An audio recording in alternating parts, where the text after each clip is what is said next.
उत्तर प्रदेश के सहकारिता मंत्री स्वतंत्र प्रभार जेपीएस राठौर ने आज विकसित भारत संकल्प यात्रा के दौरान एक कार्यक्रम में शामिल होने के बाद समाजवादी पार्टी के नेता स्वामी प्रसाद मौर्य पर करारा हमला बोलते हुए कहा कि स्वामी प्रसाद मौर्य का मानसिक संतुलन बिगड़ चुका है, उन्हें इलाज की सख्त ज़रूरत है, उनका इलाज जल्द ही कर दिया जाए।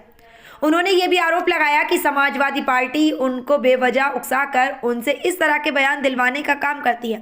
फारूक अब्दुल्ला द्वारा दिए गए बयान को लेकर मंत्री ने कहा, देखिए वह तो पहले भी बोल रहे थे कि धारा 370 हटेगी तो खून की नदियां बहेंगी। क्या हुआ? एक भी बूंद खून का नहीं बहा, एक भी पत्थर नहीं चला। और ये पड़ोसी बदल सकते हैं, नहीं बदल सकते हैं।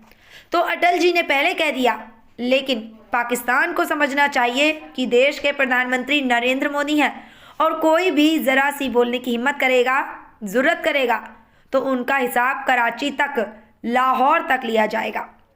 सहकारिता मंत्री आज विकसित भारत संकल्प यात्रा के तहत हरदोई के 52 विकासखंड के सदई बेटा गांव में आयोजित कार्यक्रम में शामिल होने पहुंचे थे।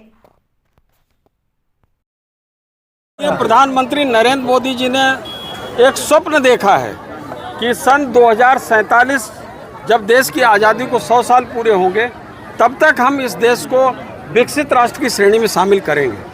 आपने देखा होगा कि किस तरह से देश की अर्थव्यवस्था को अच्छा करते हुए पिछले 9 साल में ही जब हम अर्थव्यवस्था हमारी दुनिया में 10वें नंबर की थी, माननीय प्रधानमंत्री जी के प्रयासों से ये 5वें नंबर की हमारी अर्थव्यवस्था बन गई है। अब धीरे धीरे हम प्रयास करते हुए 2027 तक इस अर्थव्यवस्था को तीसरे नंबर की अर्थव्यवस्था बनाने का प्रयास कर रहे हैं। माननीय प्रधानमंत्री जी ने जो सपना देखा कि 2047 तक अमेरिका, फ्रांस, जर्मनी, ब्रिटेन, तमाम ऐसे मुल्क हैं दुनिया में, इनके बराबरी पर अगर हमें खड़ा होना है तो हमें अपने सभी नागरिकों को वो सुविधाएं पहुंचानी होगी जो उनको मिलनी चाहिए। तो उसमें स्वास्थ्य की सुविधाएं हैं, उनमें सड़क है, उसमें शिक्षा है, तमाम ऐसी सुविधाएं जो उनकी रोज़गार है, तो वो सब सुविधाएं पहुंचाने के लिए सभी उपक्रम किए जा रहे हैं, नई नई योजनाएं बनाई जा रही। उसके माध्यम से चाहे स्वयं सहायता समूह हो और चाहे दूसरी अन्य योजनाएं हैं। अभी आज हमने शुरू की मत्स्य संपदा योजना, तो यानी कि हर तरीके से किसानों को, मजदूरों को विश्वकर्मा श्रम सम्मान योजना, तो जो किसी भी तरीके से लोग छोटे हुए थे उनको भी विकास की मुख्य धारा से जोड़ने का काम माननीय प्रधानमंत्री जी की इन योजनाओं के माध्यम से हो रहा है। तो ये 2047 तक माननीय प्रधानमंत्री जी का ये सपना जरूर पूरा ये देश के 140 करोड़ लोग करेंगे। जी, स्वामी प्रसाद मौर्य का बयान है कि हिंदू धर्म एक धोखा है और लगातार मतलब स्वामी प्रसाद मौर्य जी का मानसिक संतुलन बिगड़ चुका है, उनको इलाज की सख्त ज़रूरत है। उनका इलाज जितनी जल्दी करा दिया जाए और समाजवादी पार्टी को इसका संज्ञान लेना चाहिए।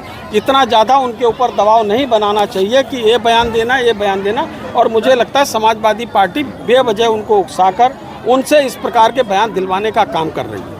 सर, अखिलेश यादव जी ब्राह्मण सम्मेलन भी कर रहे हैं, उसी ब्राह्मण सम्मेलन में स्वामी प्रसाद जी की शिकायत करी गई कि ये इस तरीके की बातें। अखिलेश यादव ने कहा कि इस पर जो है हम अंकुश लगवाएंगे, उसके अगले दिन ही स्वामी प्रसाद का ऐसा बयान आ जाता है। क्या वही मैं कह रहा हूँ कि ये स्वामी प्रसाद मौर्य जी जो भी बोल रहे हैं वो एक सोची समझी रणनीति का उनका हिस्सा है। वो पीडीए भी चलाएंगे और उसके बाद ब्राह्मण सम्मेलन भी करेंगे। तो मुझे समझ में नहीं आता, ये तो ब्राह्मण तो कम से कम इतना समझदार हैं, ये अखिलेश यादव जी भले ही ना हो, लेकिन मुझे लगता है कि ब्राह्मण इस प्रदेश और देश के इतने समझदार हैं कि उनकी भावना को वो सब समझ सकते हैं। सर, 22 जनवरी को राम मंदिर की प्राण प्रतिष्ठा का कार्यक्रम है। एक शंकराचार्य जी हैं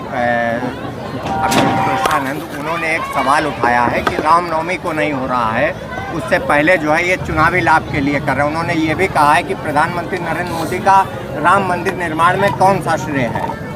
देखिए, ऐसा कोई शंकराचार्य कुछ बात कहता है तो मुझे लगता है कि आप उनसे बात की जाएगी कि किस तरीके से उनको क्या परेशानी है। मुझे लगता है कि अगर निर्माण कार्य पूरा हो गया है तो वो उसका मतलब भगवान प्रभु श्री राम को उसमें विराजना ही चाहिए, उस मंदिर में उनका वो होना चाहिए। नहीं तो आखिर कितना समय तक इंतजार करेंगे? वैसे ही बहुत समय इंतजार का हो गया, बहुत देर पैसे ही हो चुकी है। शंकराचार्य जी का ये भी कहना है कि अभी आधा अधूरा निर्माण है। प्राण प्रतिष्ठा अब धीरे धीरे गृह प्रवेश भी होता है तो भी कभी कभी थोड़ा बहुत चीज़ें रह जाती, उनको भी अच्छा करेंगे। अब गगनचुंबी इमारत इतनी बढ़िया बन चुकी है, वहाँ प्रभु श्री राम जल्दी से जल्दी विराजे। ये देश के 140 करोड़ लोग चाहते हैं और दुनिया में जो 200 करोड़ लोग हैं वो सभी लोगों की इच्छा है कि जितनी जल्दी हो सके प्रभु श्री राम बाहर विराजे। एक सवाल और है, फारूक अब्दुल्ला का, सब तुम्हें आप ही पूछते हैं। फारूक अब्दुल्ला का बयान आया है। फारूक अब्दुल्ला ने कहा है कि हम दोस्त बदल सकते हैं लेकिन पड़ोसी नहीं। अगर पाकिस्तान के साथ बातचीत से मसला अगर हमने हल नहीं किया तो हमारा बिहार गाजा और फलस्तीन जैसा होगा। ऐसा है कि वो तो पहले भी बोल रहे थे कि धारा 370 हटेगी, खून की नदियां बहेंगी। क्या हुआ?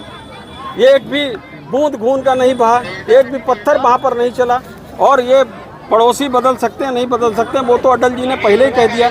लेकिन पाकिस्तान को समझना चाहिए कि देश के प्रधानमंत्री माननीय नरेंद्र मोदी जी हैं और कोई अगर जरा सी बोलने की हिम्मत करेगा, जुर्रत करेगा तो उनका हिसाब किताब कराची तक, लाहौर तक लिया जाएगा। पुलिस भर्ती को लेकर सर सामान्य वर्ग के लोगों में बहुत ज्यादा रोष है और वो लगातार उसको लेकर हम बात करें, माननीय मुख्यमंत्री से बात की जाए।